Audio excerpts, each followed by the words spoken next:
बिस्मिल्लाहिर्रहमानिर्रहीम, अस्सलाम वालेकुम। आज हम इकट्ठे हुए हैं FAR1 की ओरिएंटेशन के लिए।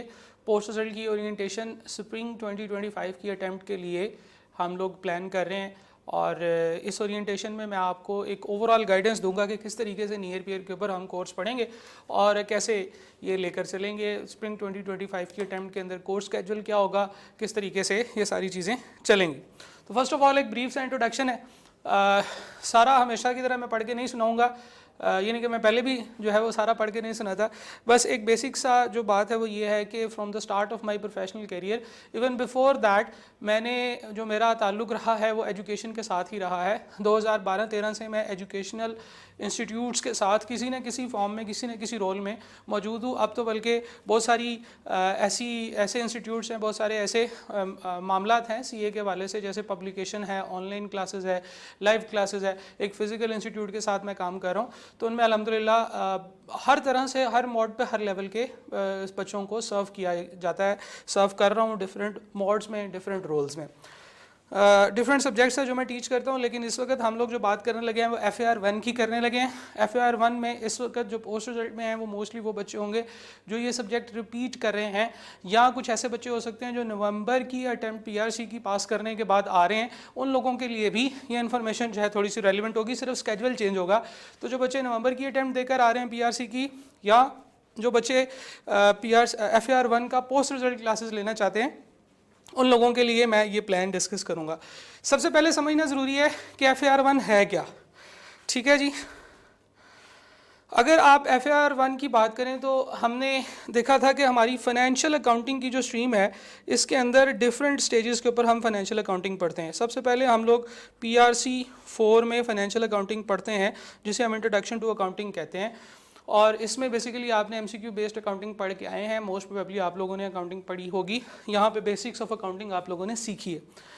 दूसरे नंबर पे जो इसका जो नेक्स्ट लेवल है वो CAF के अंदर है, इसे CAF 1 कहते हैं, और वो पेपर है introduction to financial accounting, FAR1 financial accounting and reporting 1, जो कि इस वक्त आप ओरिएंटेशन में देख रहे हैं। ये आपको कुछ मजीद एडवांस अकाउंटिंग सिखाता है, कुछ कॉन्सेप्ट्स हैं जो कि मजीद डिटेल से आपको पढ़ाए जाते हैं, और ये वो पहला पेपर होता है जो आपने रिटन फॉर्म में करना है, यानी कि एग्जाम हॉल में आप जाएंगे, आपको क्वेश्चन पेपर मिलेगा, सोल्यूशन मिलेगा, आपने क्वेश्चन सॉल्व करने हैं। PRC 4 जो था वो MCQ बेस्ड पेपर था, यानी कि आपने इसमें MCQs करने थे, और CAF 1 जो है ये वाला पेपर, ये आपका रिटन बेस्ड पेपर होगा। ठीक है, पेपर में क्वेश्चंस किस तरह से आते हैं, क्या चीज़ें होती हैं, ये भी सारी इंशाल्लाह हम लोग डिस्कस करेंगे। इसी तरह से एक और पेपर होता है जिसे हम CAF 2 कहते हैं, CAF 5 कहते हैं। CAF 5 बेसिकली FAR2 होता है, ये सेकंड लेवल है। जैसे आपको याद होगा इंग्लिश 1, इंग्लिश 2 हुआ करते थे, इसी तरह से FAR1, FAR2 financial accounting and reporting, FAR से मुराद है फाइनेंशियल अकाउंटिंग एंड रिपोर्टिंग, ये आप लोग जो है ना वो पढ़ेंगे। आपका CAF 5 में अपीयर होने के लिए CAF 1 पास होना ज़रूरी है, यानी कि एक पेपर पास होगा तो फिर आप दूसरे पेपर में अपीयर हो सकते हैं। इन दो पेपर्स की फॉर्म में आपको फाइनेंशियल अकाउंटिंग पढ़ाई जाती है। देन जो अगला है वो आपका CFAP लेवल होता है जी। CFAP लेवल के ऊपर CFAP 1 आपका जो पेपर होता है, इसे हम CFAP AAFR यानी कि advanced accounting and financial reporting कहते हैं, AAFR।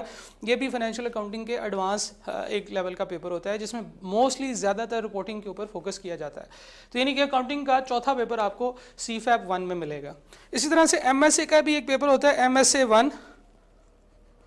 ये जो MSA 1 का जो पेपर होता है, ये करंट एजुकेशन स्कीम के अंदर जो है आपका ये पेपर फाइनेंशियल अकाउंटिंग पास होने के साथ साथ एक और पेपर जब आपका पास होगा तो फिर आपका ये पेपर ओपन होता है। ये बेसिकली फाइनेंशियल अकाउंटिंग और ऑडिटिंग के कॉन्सेप्ट्स को जोड़ के बनाया गया है। इस पेपर का अपना कोई सिलेबस नहीं होता, इसका सिलेबस CFAP 1 वाला सिलेबस ही होता है, लेकिन वो ज़्यादा वाइड कर दिया जाता है, वो ज़्यादा ऑडिट के साथ मिक्स करके आता है। तो MSA 1, तो अगर आप गौर से देखें तो 5 पेपर्स के अंदर आपको अकाउंटिंग पढ़ाई जाती है, PRC 4, CAF 1, CAF 5, CFAP 1 और MSA 1।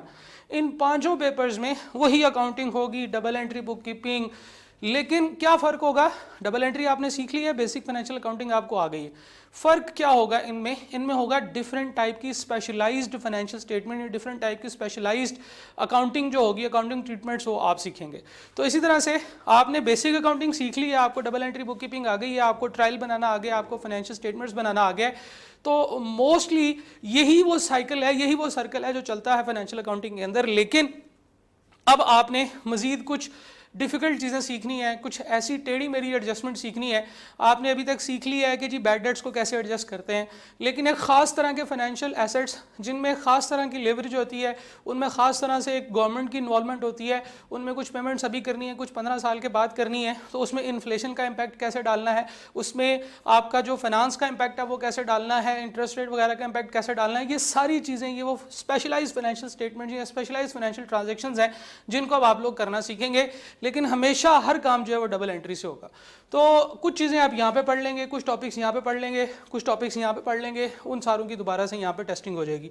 तो बेसिकली फाइनेंशियल अकाउंटिंग आपका सबसे इम्पॉर्टेंट फैक्टर है आपकी चार्टर्ड अकाउंटेंसी की क्वालिफिकेशन के अंदर। ये चीज़ याद रखिएगा कि अगर आपको अकाउंटिंग ठीक से नहीं आती तो आप एक कंप्लीट चार्टर्ड अकाउंटेंट नहीं है। आपने अकाउंटिंग इससे पहले पीआरसी में जैसे भी की है, आपने तुक्के लगा के कर लिया है, कोई चैप्टर छोड़ दिया था, कोई आपको ठीक से तैयारी उसकी नहीं हुई है, आपने कहीं ना कहीं से कोई असाइनमेंट पकड़ के कर लिया है, अब आपने ऐसा नहीं करना। अब आपने अकाउंटिंग को उसका ड्यू रिगार्ड देना है, क्योंकि ये सबसे इम्पॉर्टेंट फील्ड है, ये सबसे इंपॉर्टेंट फैकल्टी है जिसमें आप लोग पढ़ते हैं। ठीक है, डिफरेंट फैकल्टीज़ होती है ना, जैसे कॉस्ट अकाउंटिंग की फैकल्टी है, जैसे एक फाइनेंशियल अकाउंटिंग की फैकल्टी है, फिर लॉज की फैकल्टी है, यानी कि आप लॉ पढ़ते हैं डिफरेंट टाइप के। ठीक है, इसी तरह से ऑडिटिंग एक एरिया है। तो ये सारी चीज़ें जो हैं ये बड़ी इंपॉर्टेंट है, इसमें अकाउंटिंग का बड़ा लेवल है। बात करते हैं इस पेपर की, which is PR Kaif 1 financial accounting and reporting 1। अगर आप इसके आई कैप के सिलेबस ग्रिड की बात करें तो आई कैप ने इसको 3 ग्रिड में डिफाइन किया है, A, B और C।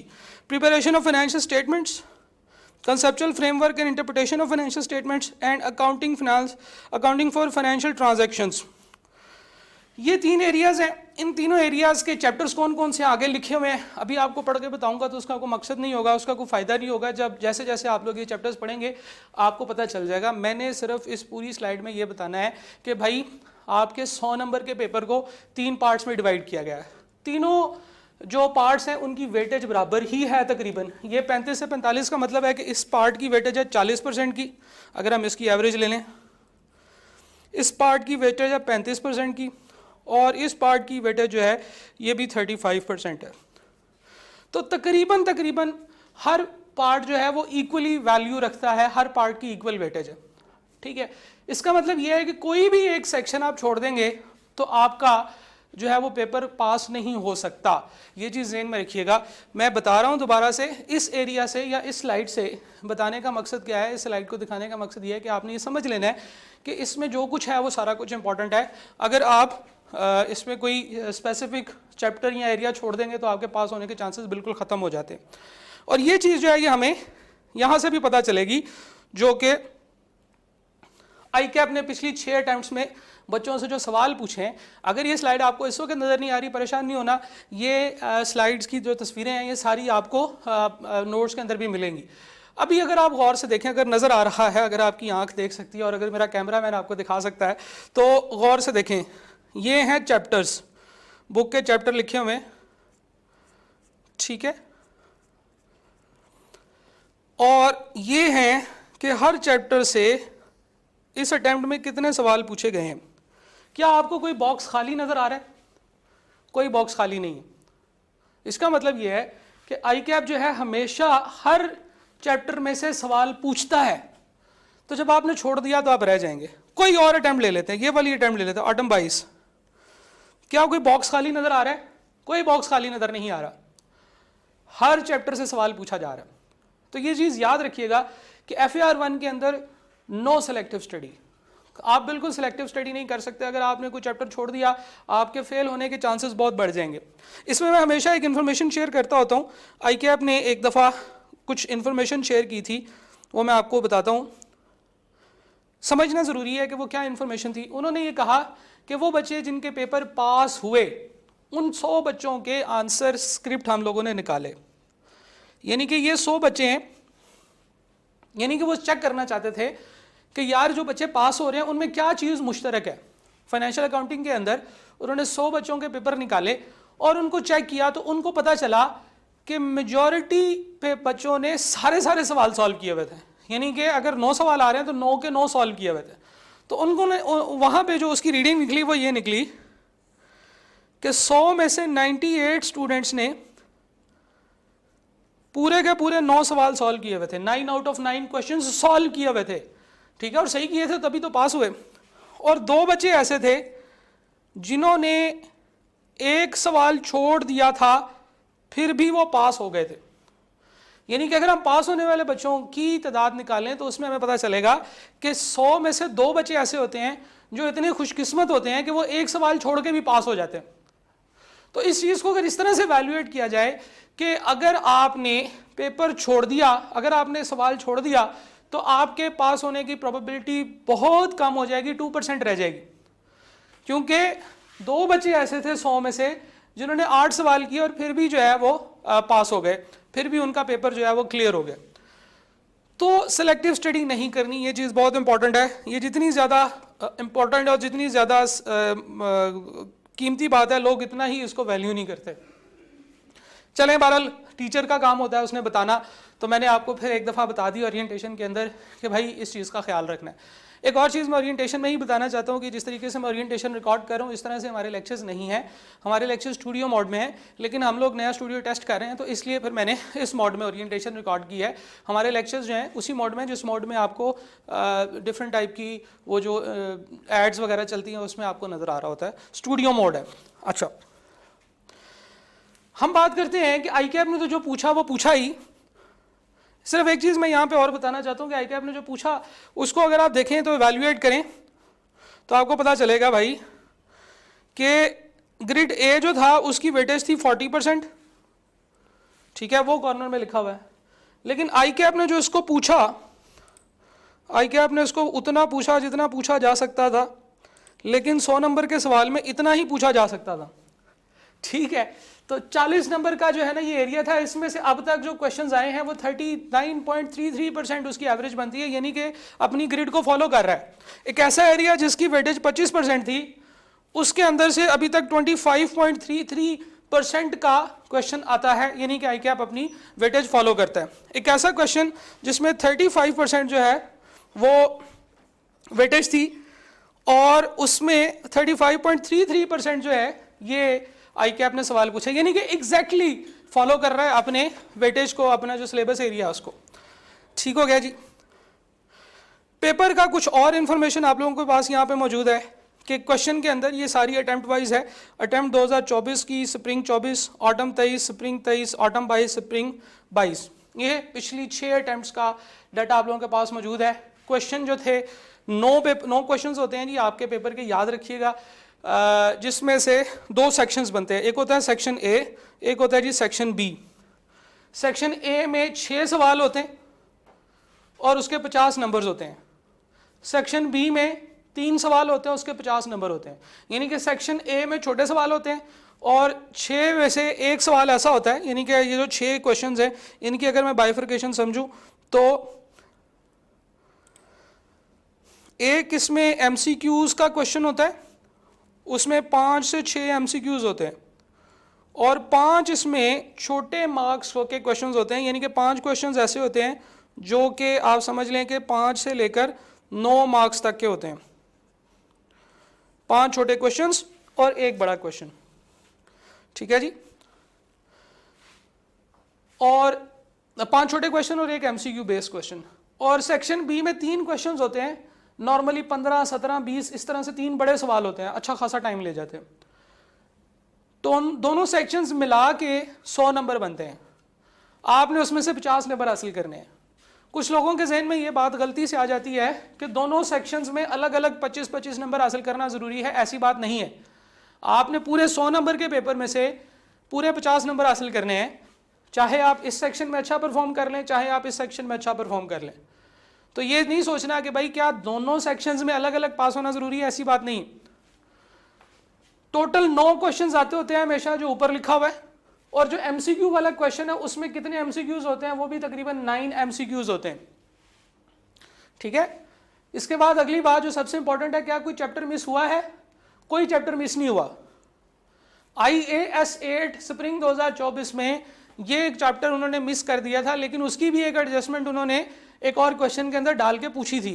बाकी उसके अलावा कभी कोई चैप्टर मिस नहीं किया, बड़े आराम से, क्योंकि थोड़े चैप्टर्स हैं। यहाँ तो होना कि जी 15-20 चैप्टर्स हैं, तो फिर उसमें से कोई एक आध चैप्टर एग्जामिनर छोड़ देगा। लेकिन जब चैप्टर ही 10 हैं, बल्कि अब 13 हो गए, तो चैप्टर जब 13 है तो फिर उसमें जो है ना वो जब उसमें 9 सवाल बनाने हैं तो कोई ना कोई चैप्टर साथ में मिला ही लेगा, कोई ना कोई MCQs में डाल देगा, कोई ना कोई एडजस्टमेंट डाल देगा।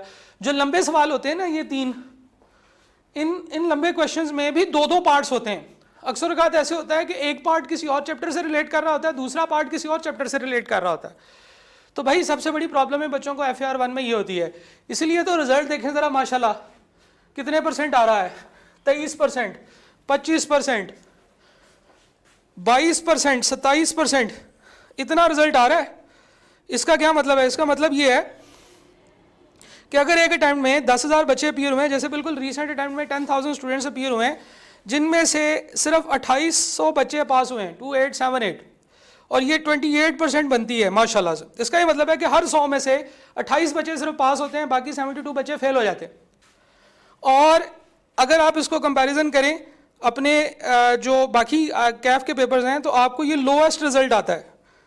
लेकिन इंशाल्लाह ये लोएस्ट रिजल्ट वाला जो इसका जो डिस्टिंक्शन है वो इससे छिन जाएगी FAR 1 से, क्योंकि अभी नई स्कीम आ रही है। नई स्कीम के अंदर एक नया पेपर आ रहा है जो कि बिजनेस लॉ और कंपनी लॉ को ऐड करके आ रहा है, और वो माशाल्लाह से इससे भी गंदे रिजल्ट लेकर आता था, लेकिन अभी ये सबसे आगे है गंदे रिजल्ट लाने में। इसकी कुछ रीजंस हैं जो भी हम डिस्कस करेंगे। अभी नई एजुकेशन स्कीम आने वाली है, और नई एजुकेशन स्कीम के अंदर ये बात बड़ी आ रही है कि जी बिजनेस लॉ और कंपनी लॉ के 2 पेपर्स हैं उनको आपस में मर्ज कर दिया जाएगा। तो बिजनेस लॉ और कंपनी लॉ के पेपर जो थे, जब इससे पहले भी ये जो भी करंट स्कीम एजुकेशन स्कीम चल रही है जिसके अंडर आप लोग पढ़ रहे हैं, जिसको एजुकेशन स्कीम 2021 भी कहते हैं, इस स्कीम के से पहले जो स्कीम होती थी उस स्कीम में भी ये दोनों पेपर्स इकट्ठे होते थे। और उस वक्त के अगर हम रिजल्ट्स को देखें तो मैं देखता हूँ कि अगर मेरे पास कहीं पर रिजल्ट्स मौजूद हुए तो मैं इसमें फिर आपको दिखाता हूँ। हम लोग उस वक्त भी इस तरह से इवैल्यूएशन किया करते थे, तो आपको शायद पता चलेगा कि ये पेपर जो है ये माशाल्लाह से कितना बच्चों के लिए मुश्किल हुआ करता था। ये रही जनाब एक स्लाइड।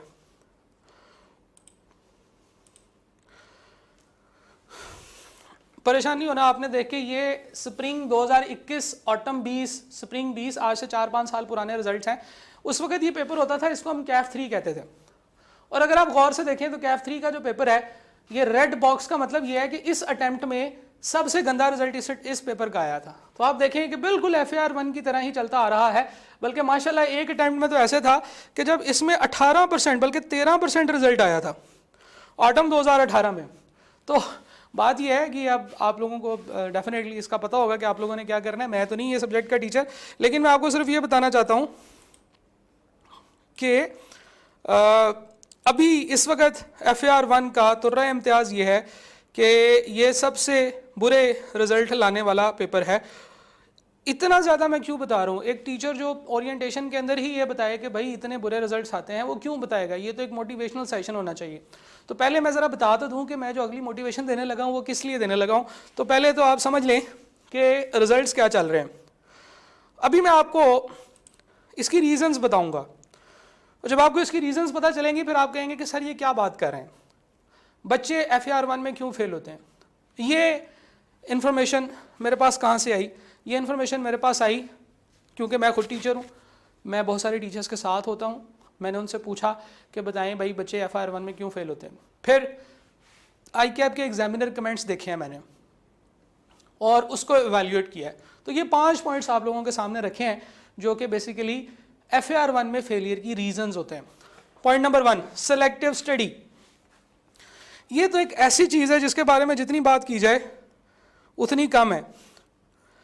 ये वाले पॉइंट के बारे में मैं अक्सर ये कहता होता हूँ कि ये जितनी इंपॉर्टेंट बात है ये उतनी ही ज़्यादा इग्नोर्ड बात है।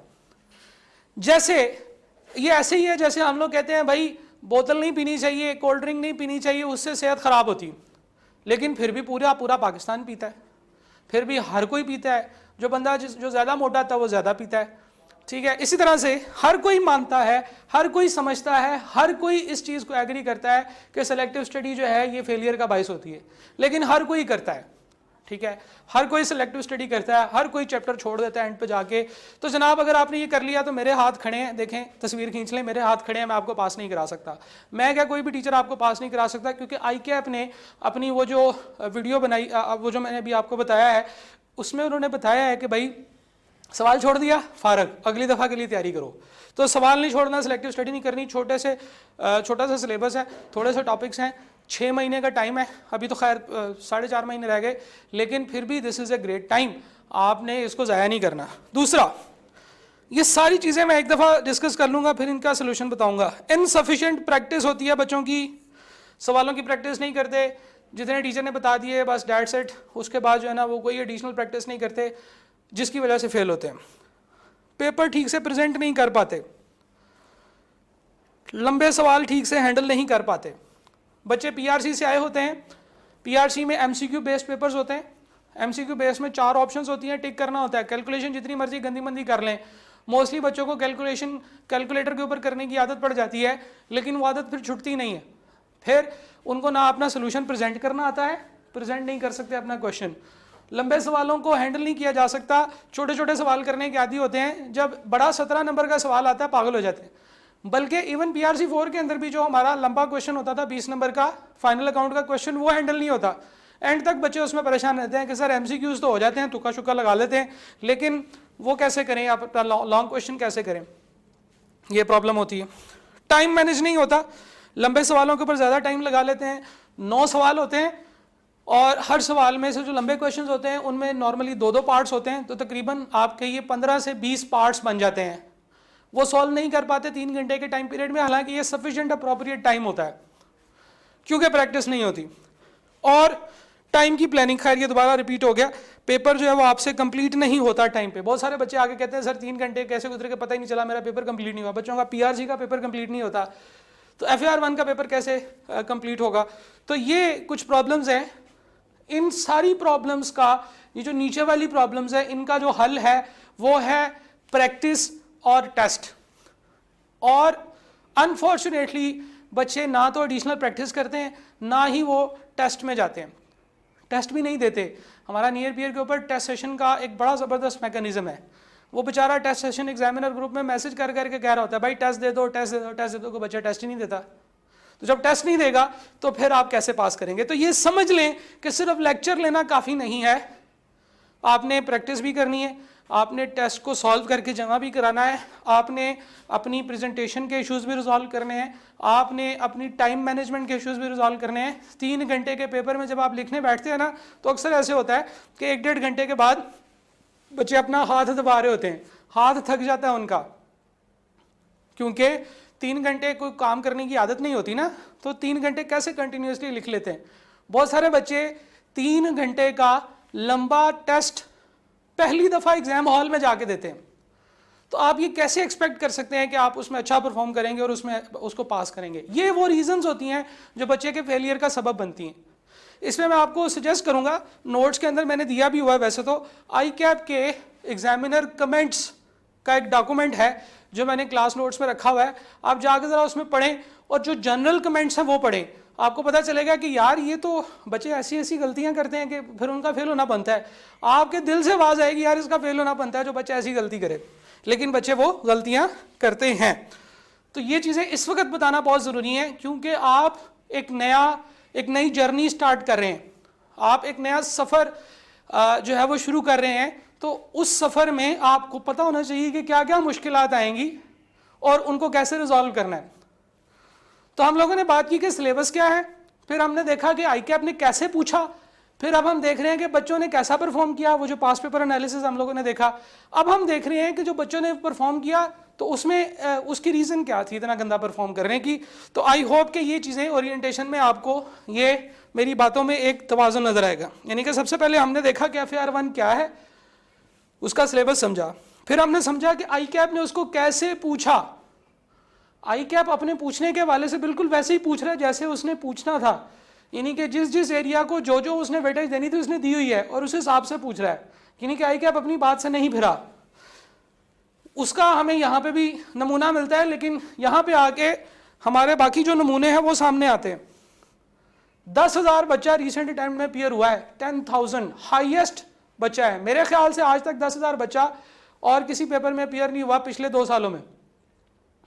FAR1 के अंदर 10,000 बच्चा अपीयर हुआ है, उससे पिछले अटेम्प्ट में 9,961, बल्कि वो पीछे 10,083 बच्चे भी अपीयर हुए हैं इस अटेम्प्ट में ऑटम 2023 में। 9,000 8500 इतना बच्चा अपीयर हो रहा है और फेल हो ही जा रहा है और अपने आप को ठीक नहीं कर रहा, विच इज़ वेरी अनफॉर्चुनेट कि बच्चा अपने आप को ठीक नहीं कर पा रहा, अपनी गलतियां रिजॉल्व नहीं कर पा रहा। खैर, फिर हमने कहा कि क्यों नहीं कर पा रहा, तो उसकी रीजंस हैं ये। बच्चा सेलेक्टिव स्टडी नहीं छोड़ता, बच्चा इनसफिशिएंट प्रैक्टिस करता है, पेपर की प्रेजेंटेशन ठीक नहीं है, टाइम मैनेजमेंट ठीक नहीं है, लंबे सवाल सॉल्व नहीं कर सकता। ये बहुत सारे इश्यूज हैं जिनके ऊपर आपको काम करना पड़ेगा।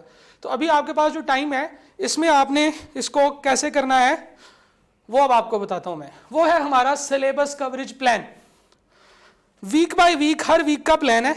वीक 1 से आप स्टार्ट करेंगे तो वीक 17 या बल्कि वीक 18 जो है वो आपका एग्जाम का वीक होगा। तो ये समझ लें कि आपके पास आज से लेकर 17 वीक्स हैं। जो बच्चा जितना लेट स्टार्ट करेगा उसके पास उतने कम वीक्स होंगे। नॉर्मली मेरा ये ख्याल है कि 13 से 14 वीक्स के अंदर FAR1 तैयार किया जा सकता है डेली बेसिस पे रेगुलर पढ़ के। लेकिन वो तो मेरा ख्याल है ना, आप लोगों का ख्याल इससे डिफरेंट होता है। आप सोचते हैं भाई अभी तो नहीं हमने पढ़ना, हम अभी जो है ना वो जा रहे हैं, अभी हम एंजॉय करेंगे और इसके बाद जो है वो पढ़ेंगे। अभी तो रिजल्ट आया ना, अभी थोड़ी है। मुझे इसमें से बहुत सारी चीज़ें वैसे ही आती हैं। जो रिपीटर बच्चा होगा वो ये सोचेगा भाई यहाँ से ही खराबी स्टार्ट होती। ठीक है, तो इस चीज़ को ध्यान में रखें। ये स्केड्यूल है जी, आपने स्केड्यूल को फॉलो करना है। मंडे से लेकर संडे तक 4 से 10 तारीख तक आपने IAS 16 property plant and equipment, ये मोस्टली आप ऑलरेडी पढ़ चुके हुए हैं PRC 4 के अंदर, और आपने इसके मॉड्यूल 1, 2 और 3 पढ़ने हैं। इसमें से मॉड्यूल 1 और 2 या सिर्फ मॉड्यूल 1 जो है वो रिपीटिशन है जो आप पहले PRC 4 में पढ़ गए हैं। तो अगर आपके शुरू के 2-3 दिन ज़ाया भी हो गए हैं तो आपने टेंशन नहीं लेनी, ये चीज़ें ऑलरेडी आपने पढ़ी हैं। इसी तरीके से मॉड्यूल्स बने हुए हैं। अगर आप गौर से देखें तो 2 फरवरी को आपका सिलेबस ख़त्म हो जाता है। ठीक है जी, ये जो स्केड्यूल है ये बड़ा ज़रूरी है कि आप अपने स्केड्यूल को फॉलो करें और फरवरी के महीने में आपका कुछ पढ़ने वाला ना रहता हो, क्योंकि पेपर को पास करने के डिफरेंट स्टेप्स होते हैं। ये चीज़ समझना ज़रूरी है। ये मैं आपको समझाता हूँ जी।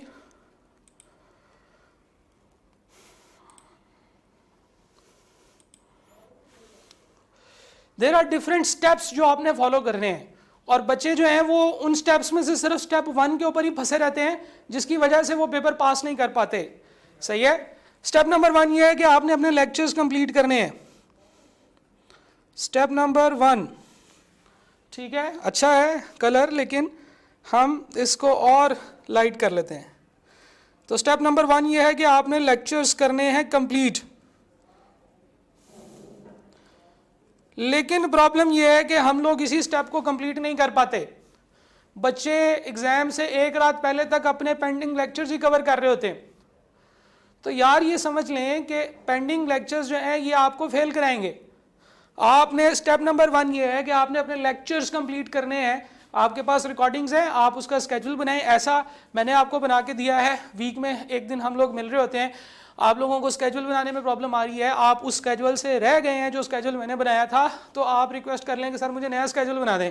मैं आपको नया स्केड्यूल बना दूंगा, क्योंकि मुझे पता है कि कौन से चैप्टर पे कितने दिन लग सकते हैं, और अगर उसको कम करना है तो कौन से चैप्टर के दिनों को कम करना है। तो मैं आपको एक ऐसा स्केड्यूल बना के दूंगा जो कि आपको बेनिफिट देगा। लेकिन प्रॉब्लम ये होती है कि बच्चे पहला स्टेप ही कंप्लीट नहीं कर पाते। This is step number 1, not the only step कि जिसके बाद आपका पेपर पास होगा। अगर आप इसके बाद पेपर देने जाएंगे आप फेल हो जाएंगे। इसके बाद आपको जाना है प्रैक्टिस के ऊपर। लेक्चर्स देख लिए, जो सवाल टीचर ने क्लास में कराए हैं, यानी कि मैंने जो वीडियोस में कराए हैं, आपने वो सवाल करने हैं, और वो ऐसे करने हैं क्योंकि वो मैंने अपने हाथ से कराए हैं। उसमें हर चीज़ आपको समझाई हुई है, वो आपको याद हो जाने चाहिए। वो वैसे ही याद होने चाहिए जितना आपको आपका नाम याद है, जितना आपको आपका एड्रेस याद है। मैं ये नहीं कह सकता कि जितना आपको आपका मोबाइल नंबर याद है। बहुत सारे लोगों को मोबाइल नंबर अपने याद नहीं होते। तो जनाब जितना आपको आपका नाम याद है उतना ही अच्छे तरीके से आपको वो सवाल याद होने चाहिए जो मैंने वीडियोस में करा दिए हैं। जो मैंने करा दिए हैं वो तो आपको आने चाहिए। उनमें फर्ज करें कि वो सवाल जो मैंने वीडियो लेक्चर्स में करा दिया है वो टेस्ट में आए तो आपके उसमें से 100% मार्क्स आने चाहिए। ये है हमारा step number 2, practice of class questions. फिर स्टेप नंबर 3 ये है वो एडिशनल क्वेश्चंस करना जो मैंने करवाए हैं या जो मैंने आपको कहा है कि ये करने हैं। आप सोचेंगे हैं सर ये भी होता है? जी बिल्कुल ये भी होता है। एडिशनल प्रैक्टिस जो मैंने कहा है कि भाई इस फॉर एग्जांपल इस चैप्टर के 15 सवाल हैं, 2 मैंने या 4 मैंने करा दिए हैं, ये 2 आपने खुद करने हैं, बाकी अभी नहीं करने। जितने मैंने कह दिए बस सिर्फ उतने करने हैं आपने, वो बाकी कब है वो भी बताऊंगा, वो बाकी कब कर रहे हैं। तो ये स्टेप नंबर 3 होता है कि एडिशनल प्रैक्टिस जो भी उसकी होगी आपको जो सजेस्ट की जाएगी वीडियो लेक्चर्स में वो आपने करनी। स्टेप नंबर 4 ये है कि आपने उसका टेस्ट देना है, उस टॉपिक का टेस्ट देना बहुत जरूरी है। अगर आप वो टेस्ट नहीं देंगे तो आपको परेशानी होगी। स्टेप नंबर 5 होता है जी इसकी रिवीजन। सेशन एंड के ऊपर आपने रिवीजन करनी है। टेस्ट के अंदर भी आपने, जैसे स्टेप नंबर 4 के अंदर भी एक चीज मेरे ज़हन से निकल गई, सिर्फ ये नहीं है कि सिर्फ टेस्ट ही देना है, आपने टेस्ट देना है, उसका सोल्यूशन लेना है, वो जो चेक हुआ हुआ है उसको देखना है, आपके जो मार्क्स हैं आपने उनको समझना है, अपनी गलतियां आइडेंटिफाई करनी है और उन गलतियों को आगे ना करने की भी कसम खानी है कि यार ये गलती मैं नहीं करूंगा। स्टेप 5 है रिवीजन करनी है, जो भी टॉपिक आपका है ये रिवीजन करना चाहिए। और ये सारे के सारे स्टेप जो हैं ये आपके कंप्लीट हो जाने चाहिए एटलीस्ट 1 मंथ बिफोर एग्जाम।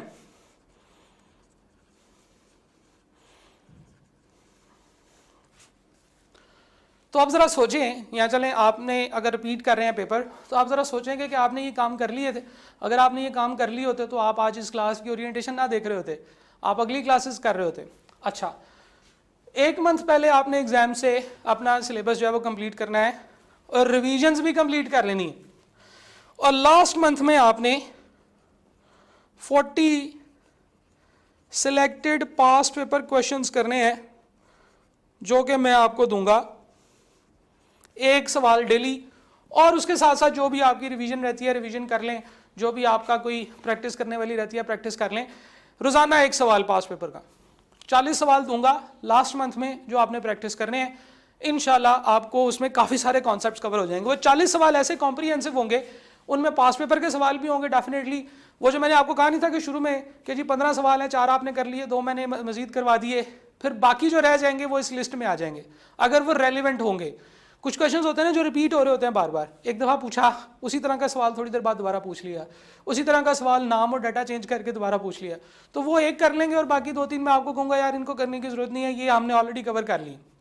तो इस तरीके से इट इज़ वेरी इंपॉर्टेंट कि आप ये आइडेंटिफाई करें कि स्टेप्स क्या हैं किसी भी सब्जेक्ट को पढ़ने के। बच्चे वो पहले स्टेप में फंसे रहते हैं तो फिर पास कैसे होंगे? पास नहीं हो सकते। क्यों? क्योंकि आपने एग्ज़ाम हॉल में जाके कान में हैंड फ्री लगा के ये नहीं दिखाना कि भाई देखो मैं कितने अच्छे लेक्चर ले रहा हूँ। लेक्चर तो आप बहुत अच्छे लेते हैं, लेकिन उसके बाद उसको परफॉर्म भी तो करना है ना, प्रैक्टिस करनी है। आपके जहन में जो है वो आपने पेपर पे उतारना है। यहाँ तो होता ना कि आप पास पेपर की प्रैक्टिस करते जा रहे हैं, वो वहाँ पे जाए और आपको कहे कि जनाब फलां अटेम्प्ट का सवाल पकड़ के उसको सॉल्व करें, और आपको याद हो अच्छा हाँ ये तो सर ने भी कराया था। जो मैंने करा दिए हैं वो सवाल तो नहीं आने ना आपको, उस जैसे सवाल आने। तो भाई इसलिए अपने आप को एलिवेट करने की ज़रूरत है। तो आई होप कि आपको समझ आई होगी कि आपने करना क्या है। हम लोग पहले दूसरे स्टेप में फंसे रहते हैं। टेस्ट आपने सारे देने हैं, टेस्ट मैं खुद चेक करूंगा इस दफ़ा, जितने भी बच्चे मेरे होंगे उनके सारे टेस्ट मैं खुद चेक करूंगा। उसके अलावा जो भी आपका व्हाट्सएप का ग्रुप है उसके अंदर मैं खुद आंसर करूंगा। पहले अगर कोई टीए होता था तो अब इस दफ़ा मैंने टीए ख़त्म कर दिया। मैंने कहा यार क्वेश्चंस मैं खुद बच्चों को रिस्पॉन्ड करूंगा। तो ये चीज़ें समझना ज़रूरी है कि किस तरीके से पेपर पास होगा और what is the proper life cycle of A paper. और आप बहुत जल्दी अपने आप को बहुत एलिवेट इंशाल्लाह इसमें करेंगे। लाइव सेशंस की बात करते हैं। जैसे मैंने अभी कहा कि डेली हमारा लाइव सेशन होगा, हर वीक में एक दफ़ा लाइव सेशन होगा, और वो आपके सामने दिन लिखा हुआ है ट्यूसडे वाला दिन। तो हर ट्यूसडे को रात को 7 से 8 बजे तक हमारा लाइव सेशन होगा। इस लाइव सेशन में क्या होगा, मैं अपने घर से जूम पे लॉगिन होकर आऊँगा, आप लोग अपने अपने घरों से लाइव मेरे साथ डिस्कशन करने के लिए आएंगे, और मैं आपको पढ़ाऊँगा नहीं। इसमें पढ़ाई की कोई बात नहीं होगी, इसमें आपके सवाल, आपके प्रॉब्लम्स, आपके इश्यूज़ आपकी प्लानिंग में प्रॉब्लम्स, आपको कोई चीज़ समझ नहीं आ रही, आपको कोई और बात पूछनी है, आपने ओवरऑल अपने सीए की प्लानिंग के वाले से कोई बात पूछनी है, ये सारी चीज़ें हम डिस्कस करेंगे। आपको एक टीचर से अदर देन क्लास क्या क्या गाइडेंस चाहिए वो सारी मैं यहाँ पे आपको दूंगा। आपको किसी टॉपिक में दिक्कत हो रही है, आप कहते हैं सर ये फलां टॉपिक तो मुझे समझ आ गया लेकिन उसके अंदर ऐसे करके ये वाली एडजस्टमेंट मुझे समझ नहीं आ रही। आपके पास दो तरीके हैं। नंबर 1, आप व्हाट्सएप ग्रुप में फ़ौरन पूछें, आपको उसी दिन रात तक रिप्लाई आएगा। नंबर 2, आप लाइव सेशन में आके पूछ सकते हैं। आप फर्ज करें आपके पास एक पूरा को पास पेपर का कहीं से सवाल उठाया आपने और वो आप जो है ना वो कहते हैं कि सर इसको सॉल्व कर दें, तो वो आप मेरे साथ शेयर करेंगे। वो मैं उस लाइव सेशन में डिस्कस नहीं करूँगा, वो मैं लेकर रख लूँगा। मैं कहूँगा चलो जी इसकी वीडियो आएगी, क्योंकि कंटेंट जो डिलीवरी है वो वीडियो की फॉर्म में है, ताकि आप लोग वीडियोस के अंदर अगर कोई चीज़ समझ नहीं आ रही है उसको पीछे करके देख लें, कोई चीज़ समझ नहीं आ रही है उसको रिपीट देख लें, कोई चीज़ आपको पता है कि अच्छा ये कैलकुलेशन तो मुझे आती है उसको फास्ट फॉरवर्ड कर लें, आगे चले जाएं जहाँ तक वो वर्किंग चल रही है, आपका टाइम बच जाएगा। तो इस तरह के बहुत सारे बेनिफिट्स हैं। तो ये हमारा वीकली लाइव सेशन का स्केड्यूल है और इसके हिसाब से हमारे इसके हिसाब से हमारे लाइव सेशन हो रहे होते हैं। अगली चीज़ है जी टेस्ट सेशन। हमारे टेस्ट भी होंगे, 12 टेस्ट हैं। डेट के आगे टीबीए की लिखा हुआ है, टीबीए का मतलब है टू बी अनाउंस्ड, यानी कि डेट्स इसकी आपको अलग से अनाउंस कर दी जाएंगी। सिलेबस मैंने आपको बता दी है, जो एरिया जितना इंपॉर्टेंट है उसका सिलेबस हम लोगों ने उस हिसाब से लिखा हुआ है। जैसे देखें IS 16 एक इंपॉर्टेंट एरिया है, तो ये 2 दफ़ा टेस्ट होगा, बल्कि क्वार्टर में भी टेस्ट होगा, फिर उसके बाद टेस्ट 6 में भी ये टेस्ट होगा, फिर फाइनल में भी ये टेस्ट होगा, क्योंकि इसका एक बड़ा सवाल आता होता है। तो ये सारे टेस्ट आप लोगों ने देने हैं। तो जो हमने 6 इश्यूज डिस्कस किए थे उसमें से एक इशू आपका कंप्लीट स्टडी के साथ पूरा हो जाएगा। हर तरह से सारा कोर्स हमारा जो है वो कंप्लीट है। तकरीबन 100 आवर्स के करीब का ये कोर्स है और इसमें बड़े अच्छे तरीके से बच्चों को स्टूडियो मोड में पढ़ाया गया है, क्लास की रिकॉर्डिंग्स नहीं है। और ये 100 आवर्स का तकरीबन इसलिए बन गया क्योंकि इसमें बहुत सारे सवाल मैंने कराए हुए हैं जो कि ओवर द टाइम मैंने हर अटैम्प्ट में ऐड किए। स्टडी मटेरियल, ICAT का स्टडी टेक्स्ट सॉफ्ट कॉपी में आपके पास होना चाहिए। मेरे नोट्स सॉफ्ट कॉपी में आपके पास होने चाहिए, जो कि मैं अभी अपडेट भी कर रहा हूँ, इस दफ़ा वो आपको मिल भी जाएंगे। कोशिश ये है कि दिसंबर के एंड तक मैं अपना वो जो नोट्स हैं वो सारे कंप्लीट कर लूँ हर चैप्टर के, और फिर दिसंबर के अंदर या जनवरी के अंदर आप वो नोट्स की कॉपी प्रिंट भी करवा सकते हैं। वो प्रिंटेड कॉपी भी आपको मैं डिलीवर करवा दूंगा, फोटोकॉपियर को दे दूंगा, वो खुद ही आपको जो है ना वो कॉस्ट बता के आपको डिलीवर करता रहेगा। लेकिन मेरी बुक इंशाल्लाह इसमें नियर टू बी रेडी है, तो इंशाल्लाह वो आपको मिल जाएगी। ICAP के पास पेपर्स हैं जो कि आपको सॉफ्ट कॉपी में दे दिए गए हैं। पास पेपर मैं ये समझता हूँ कि उनको प्रिंट कराने की ज़रूरत नहीं है, लेकिन अगर आप प्रिंट भी कराएं तो वो कोई बड़ी कॉस्ट नहीं है। मेरा ख्याल है कि 200-250-300 के वो पास पेपर्स आपको मिल जाते हैं, आप प्रिंट करा सकते हैं। तो ये 3 चीज़ें हैं जी जो आपने करनी है यूज़ अपनी स्टडी के लिए। ठीक है जी, that's it for the orientation. Orientation basically क्या होता है, आपको ये बताया जाता है कि इस सब्जेक्ट में आपने जो प्लान रखना है, जो आपने बात करनी है, जो आपने इसको प्रोसीड करना है, वो किस ओरिएंटेशन, किस माइंडसेट, किस डायरेक्शन के साथ चलना है। तो मैंने कोशिश किया है कि आपको इस प्रोग्राम के या इस कोर्स के अंदर जितने भी जो इसकी इंपॉर्टेंट बातें हैं वो आपके साथ शेयर की जाएं और आपको एक ऐसी इन्फॉर्मेशन दे दी जाए, ऐसी तमाम इन्फॉर्मेशन आपको दे दी जाए जिसके थ्रू आपने ये कोर्स स्टार्ट करना है। इंशाल्लाह इस कोर्स में आपके साथ कम्युनिकेशन रहेगी, आपके साथ बातचीत रहेगी। आप ये कोर्स शुरू करें। आपको FAR 1 के अंदर मेरी पूरी कोशिश है, कुछ चीज़ें हैं जो आप लोगों ने करनी है, यानी कि सिलेबस पूरा करना है, टेस्ट देने हैं, और जहाँ जहाँ पे मेरी हेल्प की ज़रूरत होगी मैं आपको हेल्प आउट करूँगा। अल्टीमेटली जो स्टूडेंट्स होते हैं उन्होंने ही अपने आप को पास करवाना होता है, क्योंकि हमने दिया जला के सरेआम रख दिया, जिसके नसीब में हो पाए वो रोशनी। तो यही बात है कि कोर्स आपके पास मौजूद है, कंटेंट अवेलेबल है, एडिशनल प्रैक्टिस क्वेश्चंस अवेलेबल हैं, टीचर अवेलेबल है। हर वीक में एक दफ़ा आप लोगों के साथ लाइव आएगा, आप लोगों के कटहरे में आ जाएगा, आप लोगों के सवालों के जवाब होंगे। तो आप लोग जो है वो इस चीज़ को ज़हन में रखें। जो PRC के बच्चे हैं, जो PRC नवंबर की अटैम्प्ट करके आ रहे हैं, उन लोगों के लिए सिर्फ स्केजुअल फ़र्क होगा, बाकी सारी बातें ऐसे ही हैं जो मैंने अभी डिस्कस कर दी हैं। तो उन लोगों का स्केजुअल जैसे ही PRC का बैच ऐड होगा तो उस वक्त मैं आप लोगों को इन्फॉर्मेशन दे दूंगा। ठीक है जी, that's all for the orientation. Thank you very much.